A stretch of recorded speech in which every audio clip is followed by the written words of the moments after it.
देखिए सवाल ये है, उदाहरण संख्या 2, यदि एक इलेक्ट्रॉन को अनंत से किसी बिंदु तक लाने में किया गया कार्य 64 जूल है, तो उस बिंदु पर कार्यरत विद्युत विभव का मान क्या होगा। सवाल में यह दिया गया है कि कोई एक इलेक्ट्रॉन है जिसे हम अनंत से किसी बिंदु तक ला रहे हैं, तो उसको लाने में किया गया कार्य कितना है, 64 जूल है। तो कह रहे हैं बताइए तब विद्युत विभव क्या मान क्या होगा। ठीक है, सवाल के हिसाब से जो भी कुछ दिया है पहले हम लिख लेते हैं, उसके बाद सवाल में हम सूत्र लगा के करेंगे। अतः सवाल के माध्यम से हम लिखेंगे कि दिया है में लिखेंगे इलेक्ट्रॉनों की जो संख्या है, चाहे पहले लिखेंगे कि किया गया कार्य जिसको हम W से रिप्रेजेंट करते हैं, बराबर 64 जूल। ठीक है, अब ये 64 जूल क्या है, किया गया कार्य। तो कार्य कैसे हुआ है, तो एक इलेक्ट्रॉन को अनंत से विद्युत क्षेत्र में लाया गया है, तो किया गया ये कार्य मुझे। ठीक है, एक इलेक्ट्रॉन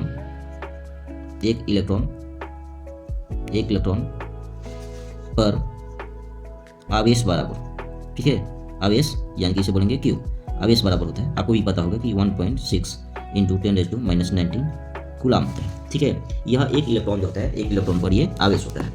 तो चूंकि जो हमारा विद्युत विभव को लाने एक इलेक्ट्रॉन को लाने पर यह किया गया कार्य है, तो इसलिए हम विद्युत विभव बराबर जानते हैं, विद्युत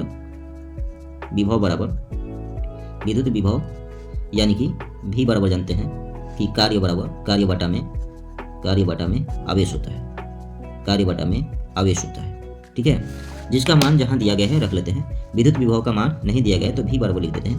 कार्य है 64 जूल और आवेश जो है 1.6 इंटू 10⁻⁻19 कूलाम। ठीक है, V बराबर हो जाएगा ये देखिए, ये 10⁻⁻19 को ऊपर भेज देते हैं, तो ये हो जाएगा 64 जूल गुणे 10⁻19। ठीक है, और यहाँ से हो जाएगा ये 1.6। ठीक है, तो ये हो जाएगा, ये दशमलव हटाने के लिए क्या करेंगे हम लोग, दशमलव हटाने के लिए यहाँ 10 से गुना करेंगे, तो ये दशमलव हट जाएगा, है ना, तो ऊपर भी 10 से गुना करना होगा। ठीक है, ऐसे करना होगा।